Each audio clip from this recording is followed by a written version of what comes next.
Bincang yang baik. Halo Sobat EH, balik lagi bareng gue Agus di podcast Bincang yang Baik. Kali ini gue kedatangan sama, bukan kedatangan sih, lebih tepatnya gue mau ngobrol-ngobrol sama salah satu yang menjadi mungkin pemegang materi yang kemarin gue udah sempat bahas sama Kak Aceo gitu tentang beli yang baik. Sebelumnya kita semua yang ada di sini sudah mengikuti protokol kesehatan dan dalam keadaan sehat kayak gitu. Udah hadir sama gue. Halo Kak. Halo Gus. Boleh mungkin diperkenalkan nama asli atau mungkin nama panggungnya dan Nama di apa namanya di mungkin ada beberapa sobat TH yang mungkin belum kenal sama kakak nih. Oke. Gitu di Beli yang Baik ini sebagai apa sih Kak gitu kurang lebih. Oke, siap. Terima kasih kesempatannya. Aku Margaret Mutia, nama lengkapnya. Nama lengkapnya Dipanggilnya sehari-hari Meggy. Kak Meggy. Aku bekerja di WWF Indonesia sebagai bagian dari tim communication, campaign dan PR. Gitu. Dan iya. fokusnya sih memang mengerjakan campaign. Jadi campaign-campaign yang diinisiasi oleh WWF itu menjadi tanggung jawab aku untuk pelaksanaannya, strateginya, termasuk kampanye Beli yang Baik. Iya. Oke Kak, kemarin sempat nih aku juga ngobrol sama Kak Aceo sebagai core aku di Earth Hour juga. Sempat disinggung sedikit. Mungkin boleh diceritakan lebih lengkapnya lah. Beli yang Baik ini secara sejarah itu kayak gimana sih Kak gitu. Oke. Menarik nih, karena sejarahnya Beli yang Baik itu sampai akhirnya muncul sebuah kampanye itu nggak sebentar. Jadi sebenarnya udah di WWF itu udah kepengen bikin kampanye untuk konsumen, untuk terkait dengan konsumsi yang berkelanjutan itu udah dari lama gitu ya. Tapi akhirnya mendapatkan momennya di tahun 2015. Kalau historinya atau sejarahnya itu mungkin teman-teman di sini udah ada yang tahu gitu ya, udah mengenai apa sih yang WWF kerjakan gitu ya. Yeah. WWF sih sebenarnya memang lebih dikenal sebagai lembaga yayasan yang fokus di upaya perlindungan keanekaragaman hayati. Kita melindungi satwa-satwa langka gitu ya. Maksudnya satwa langka. Orang kalau ditanya WWF kan yang ngerjain, yang ngelindungin harimau, badak, gajah dan lain sebagainya gitu kan. Iya. Sampai sekarang kita juga masih ada sih yang kok jadi ngerjain campaign ini ya gitu ya. Iya. Nah, karena ketika kita mencoba melindungi hewan-hewan langka ini yang adalah bagian dari keanekaragaman hayati, kan kita mencoba mengidentifikasi ancamannya ya gitu. Nah, ketika kita melihat WWF ada di Indonesia dari tahun 67, bekerja di WWF Indonesia, bekerja di Indonesia itu dari tahun 67 sejak masih jadi bagian dari WWF internasional hingga berdiri sendiri sebagai sebuah yayasan yang berbadan hukum Indonesia. Nah, dari tahun itu bergeser ke sini, kita melihat ketika kita mencoba melindungi satwa, itu kita juga harus melindungi tempat tinggalnya. Yeah. Ya nggak? Betul. Kan? Karena di tempat tinggal mereka nggak boleh terancam dong di tempat tinggal mereka, gitu. Sama kayak kita di rumah sendiri kita nggak boleh terancam. Iya. Nah, ketika kita melihat ancaman-ancaman terhadap satwa ini, ada dua hal sebenarnya yang besar ya. Satu, masalah perburuan. Satu lagi adalah aktivitas produksi yang mengancam si tempat tinggalnya ini. Berarti kalau misalnya, maaf dipotong dikit, berarti kurang lebih untuk kebutuhan industri warga setempat gitu kali ya Kak? Awalnya mungkin untuk warga setempat, tapi kalau kita lihat ya, harimau, dia banyak di dulu kita punya harimau Sumatera, dulu kita punya harimau Jawa, harimau Bali, harimau Sumatera masih ada. Mm-mm. Harimau Jawa dan Bali sekarang sudah dianggap punah. Iya. Gitu. Gajah, Mm-mm. orangutan, mereka semua tinggal di hutan kan, Iya. gitu ya. Dan kita tahu apa yang banyak terjadi di hutan-hutan di Kita. Indonesia, Iya. gitu ya. Dari kejadian kebakaran hutan aja kita bisa lihat, gitu. Tapi hal-hal itu terjadi tidak lepas dari berubahnya fungsi habitat mereka yang tadinya adalah hutan, kemudian berubah menjadi bisa jadi perkebunan, bisa jadi lahan pertanian, bisa jadi lahan pemukiman juga, gitu. Jadi karena semakin padat penduduk. Betul. Iya. Untuk memenuhi kebutuhan Manusia. untuk memenuhi kebutuhan kita, betul sekali. Macam-macam lah hasil dari situ ya. Kita bergantung dan kita manfaatkannya. Gitu ya, mulai dari apalah produk-produk yang kita gunakan ini nih. Oh iya. Ya, mebel gitu. Pakai tisu gitu ya. Sampai yang paling sehari-hari lah gitu, kita pakai minyak goreng gitu-gitu ya. Nah, itu karena dari sawit dan segala macam. Nah, itu apa namanya, aktivitas produksi itu yang semakin memperkecil daerah tempat tinggal mereka itu. Nah, menyadari adanya ancaman itu gitu ya, WWF akhirnya bekerja untuk kita bermitra dengan, atau kita mengadvokasi atau bekerja dengan pemerintah, bekerja juga dengan perusahaan yang menjadi penghasil produk-produk tersebut. Karena produksi harus tidak masalah sebenarnya. Orang untuk kebutuhan manusia kok, gitu ya. Kita butuh barang-barang itu, gitu. Tapi bagaimana caranya? Jadi bukan salah. Emang terus kita nggak boleh produksi? Oh, bukan itu. Bagaimana kita memproduksinya, cara kita memproduksinya itu. Tadi kita bermitra dengan pemerintah juga, dengan perusahaan-perusahaan untuk menerapkan praktik produksi yang lebih berkelanjutan. Gitu. Tapi seiring berjalannya waktu, ketika kita sudah bermitra dan lain sebagainya, tetap aja gitu laju kerusakan lingkungan itu tetap tinggi. Tidak hanya di hutan, bahkan di laut pun sama. Aktivitas penangkapan ikan, budidaya produk-produk laut itu sama juga. Terumbu karang di lautan itu nasibnya ya 11-12 sama hutan di darat gitu kan. Nah, kita lihat ini kenapa ya gitu, lajunya tetap tinggi juga ya gitu. Dan akhirnya kita menyadari bahwa ya karena permintaannya tinggi. Permintaannya tinggi. Dan kita lihat sekarang jumlah populasi manusia itu selalu bertambah dimanapun. Kita belum mengenal tren populasi menurun tuh belum ada. Gitu ya. Kalaupun ada, 1-2 negara mungkin mengalami, tapi yang jelas apalagi negara berkembang seperti Indonesia itu yang lagi semangatnya berkembang, itu populasinya cenderung terus meningkat gitu. Dan sejalan dengan peningkatan populasi itu, konsumsinya pun meningkat kan jadinya. Gitu. Kebutuhannya jadi bertambah. Betul, karena semakin banyak yang mengkonsumsi, semakin banyak yang membutuhkan. Dan ternyata yang disayangkan juga gaya konsumsi kita gitu. Gaya konsumsi kita yang kurang yang tidak sesuai nih dengan kapasitas bumi ini menghasilkan sumber daya alam. Nah, menyadari bahwa jadi ya kita sudah kerja dengan, jadi untuk melindungi habitat nggak cukup kerja cuma sama si produsen, kita juga harus ngomong ke konsumen.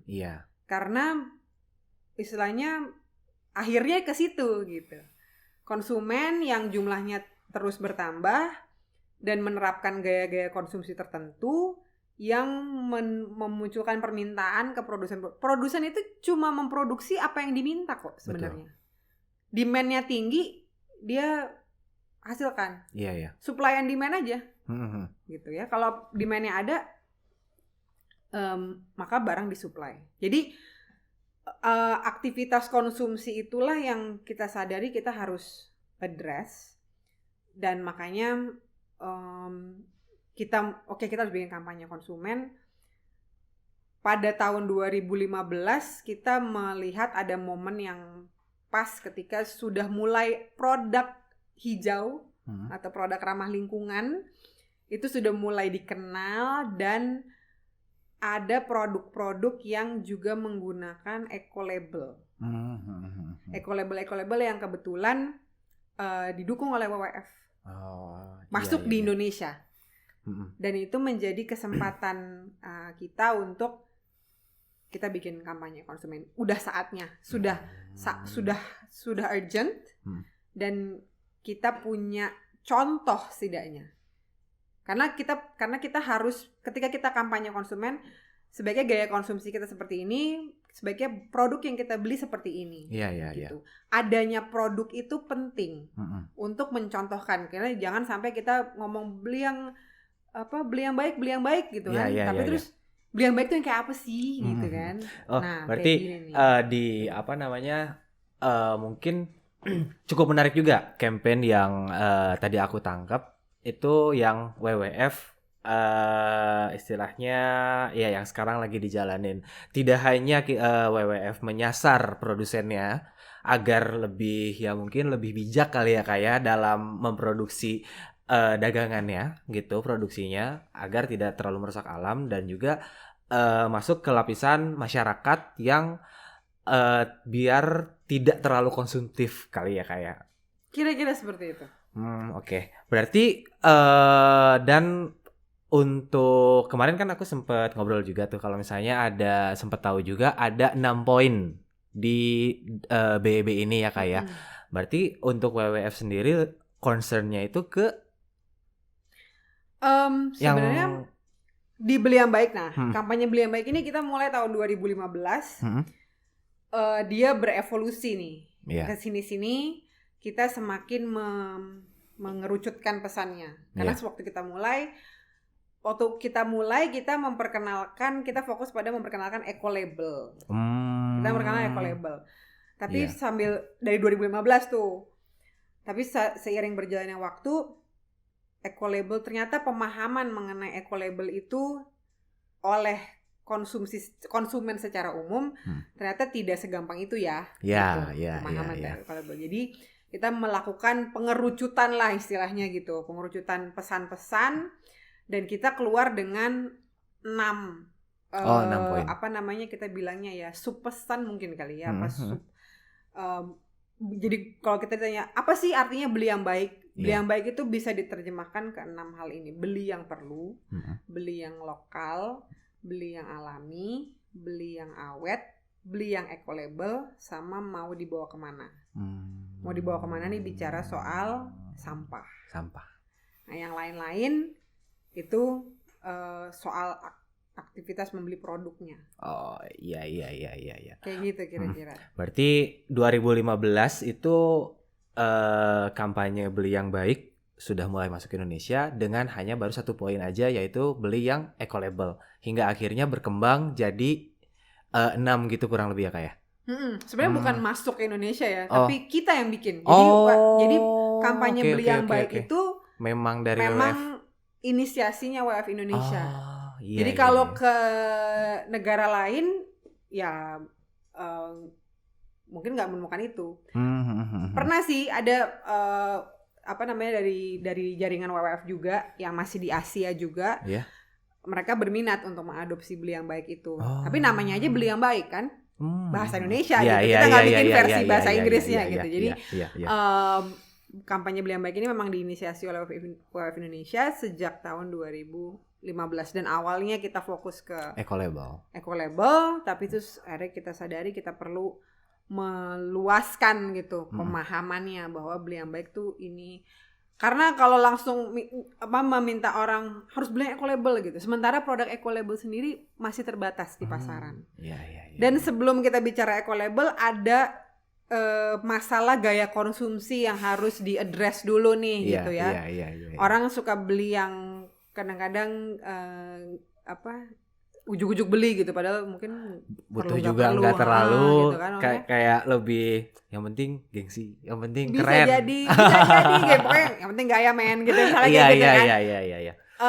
kurang berorientasi kebutuhan, lebih ke keinginan gitu. Iya, Maka iya, pesannya adalah beli yang perlu. Hmm. Terus negara kita ini banyak sekali kan kemasukan barang-barang dari luar ya, impor gitu. Iya, Seorang jadi entah kenapa ya lebih ada masanya orang lebih apa namanya entah untuk prestis atau apapun lah ya gitu. Atau lebih percaya pada produk impor. Padahal sebenarnya beli produk yang lokal itu baik untuk perekonomian, Betul. juga menjaga melestarikan sumber daya alam. Betul. Kayak gitu. Begitu juga yang pesan-pesan yang beli yang alami. Kalau soal alami, produk alami, kayaknya teman-teman dari gerakan organik itu udah sebelumnya sudah lebih banyak mengkampanyekan. Jadi message-nya itu sudah mulai tahun 2015 tuh orang udah mulai aware lah soal organik. Dan beli yang awet sama sebenarnya argumentasinya kayak beli yang perlu. Orang kita seiring dengan peningkatan kemampuan ekonomi seseorang gitu ya, dia seneng aja gitu gonta-ganti barang gitu kan. Barang hari ini baru beli gitu, 6 bulan lagi ganti gitu. Apalah entah itu gadget kayak atau tuh apa fashion itemsnya lah kayak gitu-gitu. Dan yang terakhir ya omongin soal sampah kita lah, jelaskan masalahnya ya gitu ya. Udah pernah ada kejadian di Bandung kan, di gitu, Bandung yang TPA Lewi Gajah meledak itu ya. Jadi kita nggak terbiasa memilah sampah gitu. Pesan mau dibawa kemana itu ya arahnya. Thank you. Aku sengaja beli pakai sedotan stainless supaya ya lebih, ini nggak gaya-gayaan sih sebenarnya gitu kan, daripada menodai si gelas yang cantik ini. Jadi dibantu sedotan tapi sedotannya juga yang betul tidak sekali pakai. Iya. Terus nih Kak, dari kan tadi ada 6 poin gitu di beli yang baik ini. Challenge terbesar yang pernah kami hadapin untuk ya bisa dari produsennya atau mungkin dari konsumennya, itu dari poin yang mana, dan mungkin bisa diceritain dikit gitu Kak. Oke. Karena beli yang baik ini kan fokusnya ke konsumen ya, gitu. Jadi target kampanyenya adalah konsumen, dan tidak sembarang konsumen juga. Konsumen urban kelas menengah, gitu. Kenapa? Karena aktivitas konsumsi paling tinggi itu di kawasan urban alias perkotaan, gitu ya. Kalau kita datang ke daerah yang non urban, aktivitas konsumsi nggak setinggi itu. For some reason di kota-kota besar itu ya orang cenderung lebih konsumtif, gitu ya. Mungkin karena akses, daya beli juga, daya beli masyarakat di perkotaan juga lebih tinggi. Makanya impact konsumsi itu ya besar ya di situ, di kota besar. Lalu kelas menengah. Kenapa kelas menengah? Karena kelas menengah itu yang ini dalam konteks ekonomi ya, gitu. Mereka mempunyai daya beli, gitu ya. Mereka yang mempunyai daya beli dan bisa berubah, mampu berubah. Jadi dengan daya belinya mereka mampu berubah. Karena harus diakui, produk-produk dengan kriteria sustainable atau hijau atau semacam itulah ya istilah. Memang sekarang di pasaran ini karena dia belum jadi mainstream produk. Harganya cenderung di atas harga pasar. Gitu. Nah, kelompok kelas menengah punya kemampuan untuk men-switch itu. Jadi kalau dia harus bayar sedikit lebih mahal, ya efeknya nggak ganggu banget deh. Gitu. Bayangin kalau misalnya kita ngomongin sama kelas yang di bawahnya, sehari-hari aja udah susah gitu kan. Mau ada peningkatan sekian rupiah aja berat gitu. Tapi kalau kelas menengah, marginnya lebih tolerable lah buat mereka. Makanya, nah tantangannya ketika bicara sama consumer ini adalah sebenarnya kalau yang aku rasain, yang suka bikin gemes itu yang kalau konsumen yang ignorant gitu, which is banyak loh sebenarnya. Jadi gini, kalau di ilmu komunikasi ya gitu, kita kan namanya kampanye ini kan kampanye perubahan perilaku. behavior change. Iya. Nah, kampanye perubahan perilaku itu punya step-step sebenarnya. Ada singkatannya AIDA. Aware. Jadi aware dulu, interest, desire,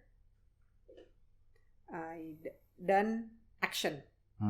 Bisa ditambah lagi satu lagi advocate. Iya. Nyebarin ke yang lain. Nah, kita melihat sebenarnya kampanye itu harus dia bisa mendorong perubahan dari tadinya tahu dulu, sadar dulu, berminat, terus berkeinginan, lalu action. Lalu baru itu ngasih tahu yang lain, ngajak yang lain juga gitu. Nah, sekarang ini memang kita belum, ya udah ada juga sih gitu. Sebagian kecil udah nyampe sini, sebagian kecil. Ya, sebagian masih kecil juga di action. Ada juga yang di ya sudah berkeinginan. Tapi kalau aware sudah banyak, apalagi sekarang. Iya. Kalau aku bandingin dengan 10 tahun lalu, wah jauh. Kita udah pemahaman atau awareness masyarakat tentang green gitu ya, ramah lingkungan itu udah lebih di Indonesia udah lebih firm. Dibanding 5 tahun lalu juga udah lebih baik gitu. Nah, yang menjadi tantangan itu adalah teman-teman kita sesama konsumen yang udah aware tapi nggak mau tahu. Udah aware tapi masih bersikap tidak peduli, tapi ingin ya mungkin istilahnya bumi lebih baik. Mungkin gitu kali Kak. Maksudnya kan banyak tuh orang-orang yang ya di lingkungan aku juga kayak dia udah tahu kalau misalnya penyebab kalau misalnya aku angkat yang mau dibawa kemana, udah tahu kalau misalnya buang sampah sembarangan tuh bisa menyebabkan banjir, longsor gitu. Bahkan dia pun tidak mau itu, tapi tetap dilakukan. Itu dia, itu. Jadi ternyata perubahan ini tidak semudah itu ya step-stepnya. Orang ketika udah aware, ada aja yang keras kepala gitu. Kumahang kewae gitu. Iya. Terserah gitu, ntar aja dia yang beresin. Atau misalnya sedotan aja, cuma 1 sedotan gitu, nggak apa-apa. Iya. Ya yang ngomong kayak gitu 100 orang, ya sampah juga dong jadinya. Itu, jadi 100 orang, ribuan orang. Betul gitu. Ya di lo cuma 1 gitu kan. Tapi yang ngomong kayak lo ini ada banyak orang gitu. Iya. Nah itu. Tapi ya itu ya, setiap orang punya proses dan journey-nya sendiri memang. Betul. Tapi kan kita sekarang ini juga sudah dalam situasi yang sebenarnya kita nggak bisa nunggu lebih lama lagi gitu kan. Banjir udah semakin sering terjadi gitu ya.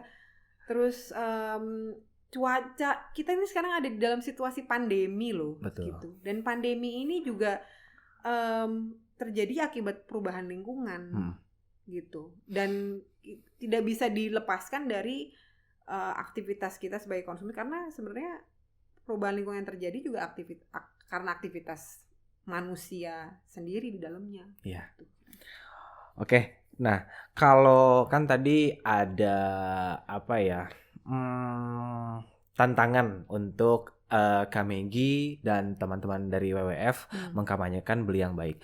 Dari 2015 nih Kak, sampai akhirnya sekarang 2020, ada nggak momen eureka yang akhirnya oke, nih kayak gini nih, gue nemuin caranya biar orang tuh akhirnya ada yang tergugah secara hati nurani. Itu berapa lama sih Kak? Dan kalau boleh mungkin itu tuh apa gitu? Oke, mungkin kalau dari pengalaman beli yang baik langsung ya, yang dilakukan oleh WWF, momen, kita nggak bicara momen yang terus tipping point ya. Kalau tipping point, aku rasa tipping point itu maksudnya perubahan langsung gitu ya. Karena tadi seperti aku bilang, kampanye perubahan perilaku itu ada step-stepnya dan dia rarely happens overnight gitu. Tapi nggak begini gitu. Memang pasti gradual banget. Iya. Tapi ada momen-momen baik yang kita rasakan sendiri ataupun terjadi di luar kita sebenarnya yang bikin triggering. Iya. Kalau ya dari yang aku alamin sendiri, aku inget tahun 2015 nih pas kita mulai. Oh, langsung malah. Oh. Enggak, tapi ini sebuah momen sih. Iya. Ini sebuah momen yang aku kena nih pesannya dapet. Iya. Jadi waktu itu sebuah kesempatan di mana WWF dengan teman-teman RSPO. RSPO itu adalah lembaga non-profit juga. Oh bukan, dia lembaga yang menghasilkan sertifikasi RSPO. Salah satu eco-label juga yang didukung oleh WWF. Kita mengisi sebuah kegiatan dengan sebuah brand margarin. Iya. Acaranya masak-masak. Yang datang ibu-ibu. Pengguna setia brand tersebut, brand margarin tersebut. 2015 itu lagi rame-ramenya kebakaran hutan. Gitu, rame di media sosial segala macam sampai ada yang nyerukan boykot dan lain sebagainya gitu. Nah, di situ kita WWF dan RSPO diundang untuk bicara soal eco-label RSPO yang kebetulan digunakan oleh brand tersebut, gitu ya. Jadi kami dipersilahkan ngomong tentang RSPO, terus kita bilang bahwa RSPO ini mencegah terjadinya kebakaran hutan. Jadi karena produk yang menggunakan label RSPO itu tidak boleh membuka lahan dengan cara dibakar. Gitu. Itu yang kita jelaskan dan aku ingat banget ada reaksi dari seorang ibu-ibu gitu ya, dan oh gitu ya Mbak, berarti kalau saya beli ini nggak ngebakar hutan ya gitu. Iya Bu, harusnya seperti itu. Oh oke. Nah itu aku lihat dapat pesannya. Yeah. Jadi ya karena ada berita ya gitu. Jadi orang memang begitu nature orang ketika melihat ada sesuatu yang berarti dia kan tidak mau diasosiasikan dengan hal yang buruk ya. Betul. Gitu. Jadi pada saat itu pesan beli yang baik itu terdorong atau terbantu, penyampaian kita itu terdorong dengan momen yang kebakaran hutan waktu itu terjadi. Iya. Momen lainnya terjadi di luar keterlibatan kita pada waktu seorang diver atau lagi snorkeling aja di Nusa Penida yang dia syuting pakai GoPro-nya dan kasih lihat di laut di mana dia lagi snorkeling itu sampah di mana-mana yang dia lihat. Nah itu lumayan, itu kan viral banget ya. Yeah. Dan itu yang aku ingat dari awal itulah kepedulian akan polusi plastik atau awareness tentang polusi plastik itu langsung menggunung gitu sampai sekarang. Sampai sekarang, dan itu bahkan mendorong pembuat kebijakan untuk menghasilkan kebijakan-kebijakan mengurangi sampah plastik gitu. Nah, itu juga membantu. Jadi ketika kita bicara soal mau dibawa kemana dari kampanye Beli yang Baik gitu, itu memberikan istilahnya kayak kita entry point. Iya. Entry point-nya gitu. Oh, ini supaya kita harus tahu kemana kita membawa sampah kita gitu supaya tidak terjadi polusi. Betul. Plastik di lautan seperti yang teman-teman lihat sudah viral dan lain sebagainya kayak gitu. Oke. Terakhir deh Kak. Ada nggak hal yang simple yang bisa yang termasuk aku, teman-teman semua yang mungkin menerapkan konsep dasar dari Beli yang Baik tuh, kita harus bersikap seperti apa sih Kak? Untuk karena demi kelestarian dan umur bumi yang lebih panjang kan, siapa lagi kalau misalnya bukan diri kita sendiri gitu. Ada nggak sih hal kecil yang mungkin yang mau kami sampaikan ke teman-teman itu seperti apa? Iya, sebenarnya dari 6 pesan Beli yang Baik itu semua sangat-sangat sederhana ya, sangat-sangat bisa dipahami. Dari pesan yang pertama ya beli yang perlu gitu. Sekarang ini, dan itu juga yang aku lakukan sehari-hari gitu. Beli yang perlu, beli yang awet, itu udah paling gampang gitu. Yeah. Karena ya kita sekarang ini karena lebih banyak di gaya konsumsi kita itu tadi lebih banyak berorientasi keinginan daripada kebutuhan. Iya. Gitu. Pengen aja gue beli gitu. Nggak apa-apa sih pengen beli, tapi terus kalau kemudian dia cuma nganggur aja di rumah gitu kan, kayak misalnya belanja baju gitu. Iya. Belanja baju bisa sebulan sekali mungkin atau seminggu sekali, terus atau gue belum pernah, gue nggak tahu nih gue punya baju ini. Itu tuh it's a waste of resources yang kita udah nggak punya banyak sebenarnya gitu ya. Jadi dari situ aja itu udah membantu. Ada diskon nih gitu kan, beli aja yang banyak sekalian. Emangnya perlu? Ya nggak juga sih gitu. Nggak apa-apa, diskon tuh nggak masalah gitu. Diskon nggak masalah, tapi ketika terus membeli barang diskon padahal sebenarnya nggak diperlukan dan akhirnya benar nggak dipakai jadi apa-apa, akhirnya jadi sampah doang. Terus saya buang-buang sebenarnya mubazir istilahnya gitu kan. Buang-buang duit nambah sampah Itu dia, ngabisin duit gitu kan gitu loh. Jadi kalau aku sendiri juga lebih mendingan kita ngabisin duit kita untuk hal yang bener-bener kita pakai gitu dan dipakai sampai habis gitu. Betul. Dan kalau bisa beli barang juga misalnya beli produk yang awet, kita bisa pakai untuk jangka waktu yang lama gitu. Ini kalau boleh, ini adalah salah satu sepatu favoritku, mungkin meskipun kelihatan udah buluk. Iya. Dan sepatu ini tuh nggak neko-neko ya. Gitu. Sepatu ini tuh modelnya standar banget lah gitu ya. Tapi model yang kayak gini, ini bisa dipakai kemana aja, kapan aja gitu. It's timeless gitu. Gue mau pakai ngapain, bisa dibanding.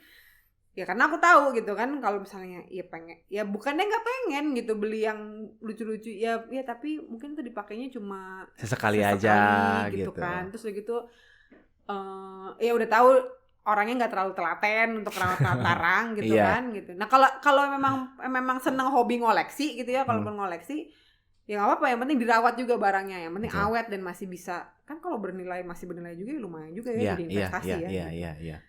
Jadi menurut aku sih hal-hal simple itu udah paling simple lah gitu ya, untuk yang bisa dilakukan oleh teman-teman untuk memulai gitu. Jadi mengurangi dampak negatif dari konsumsi kita terhadap lingkungan. Nah, oke. Terima kasih banyak Kak Meggy. Berarti sama-sama. Itu memang simple banget ya. Beli yang awet, beli yang perlu. Karena paling itu simple, benar-benar dan ya ditingkatkan mungkin ya Kak ya, kurang lebih rasa kepeduliannya, rasa awareness-nya tentang ya tadi yang Kak Meggy sempat jelaskan juga gitu. Kalau dengan kita sering belanja gonta-ganti kayak baju ataupun barang-barang yang sebenarnya tidak benar-benar dibutuhkan, tidak benar-benar diperlukan, itu tuh ya produsen-produsen tetap akan menyuplai itu gitu. Jadi memang balik lagi ke kita untuk bisa mengontrol diri agar tidak terlalu mungkin greedy atau cuman beli karena pengen, karena lucu, karena diskon, tapi jadinya sampah lagi. Sayang banget ya Kak ya. Iya, dan kita udah menyanyiakan sumber daya yang udah digunakan untuk menghasilkan produk itu gitu. Iya, oke. Ya kurang lebih seperti itu ya Kak ya. Terima kasih banyak Kak Meggy udah sama-sama Agus, terima kasih udah kesempatannya. Ngobrol-ngobrol, udah cerita banyak banget. Akhirnya menambah buat diri aku pribadi juga gitu. Kalau misalnya wah ternyata memang tidak hanya dengan aware kalau misalnya sampahnya jadi banyak, tapi ya itu nambah pemahaman baru kalau misalnya si produsen pun ya ketika demand-nya tinggi, terus produsen produksi lebih banyak, dan itu ya menggunakan sumber daya yang mungkin ada beberapa produk dari alam dan itu merusak alam lagi gitu. Boleh aku tambahin nggak? Boleh Kak. Dari step-step itu kan ada 6 nih gitu ya. Mulailah dari beberapa 1-2 gitu. Lama-lama bisa merambah yang lain-lain gitu. Beli yang lokal, beli yang alami, beli yang mau dibawa kemana juga soal milah sampah. Dan itu produsen tuh notice juga gitu. Kalau orang mulai demand produk yang alami lebih banyak, ya produsen akan ngikutin. Oh iya. Kira-kira kayak gitu lah. Ya betul. Terima kasih Kak Meggy atas cerita-ceritanya, sharing-sharingnya di Bincang yang Baik. Terus sebelum ditutup nih Kak, Jadi ada jargon dari Earth Hour. Oh, oke. Gitu. Khususnya Earth Hour Bandung sih. Siap. Jadi jargonnya kurang lebih nanti aku ngomong Earth Hour Bandung, terus ada gesturnya kayak ini aksiku Earth Hour Bandung, ini aksiku, connect to Earth, raise your voice for nature. Siap kayak gitu ya Kak ya. Siap. Terus teman-teman yang di belakang kamera ikutan juga ya. Ada tim Horeya juga nih. Oke. Iya nih. Oke. Earth Hour Bandung, ini aksiku, connect to Earth, raise your voice for nature. Oke. Terima kasih banyak sekali lagi aku ucapin ke Kak Megi. Thank you kesempatannya. Iya. Buat Agus dan teman-teman EHA Bandung. Sama-sama Kak. Buat teman-teman sobat-sobat EHA yang dengerin sampai akhir, terima kasih udah dengerin sampai finish. Terus dengerin juga episode-episode yang lainnya yang bakalan ngobrolin tentang poin-poin penting tentang beli yang baik biar kita semakin bijak menjadi konsumen. See ya. Terima kasih Sobat EHA udah dengerin episode ini sampai selesai. Kamu bisa klik video lain yang ada di layar atau link yang ada di deskripsi agar kita bisa jadi konsumen yang cerdas. Oke.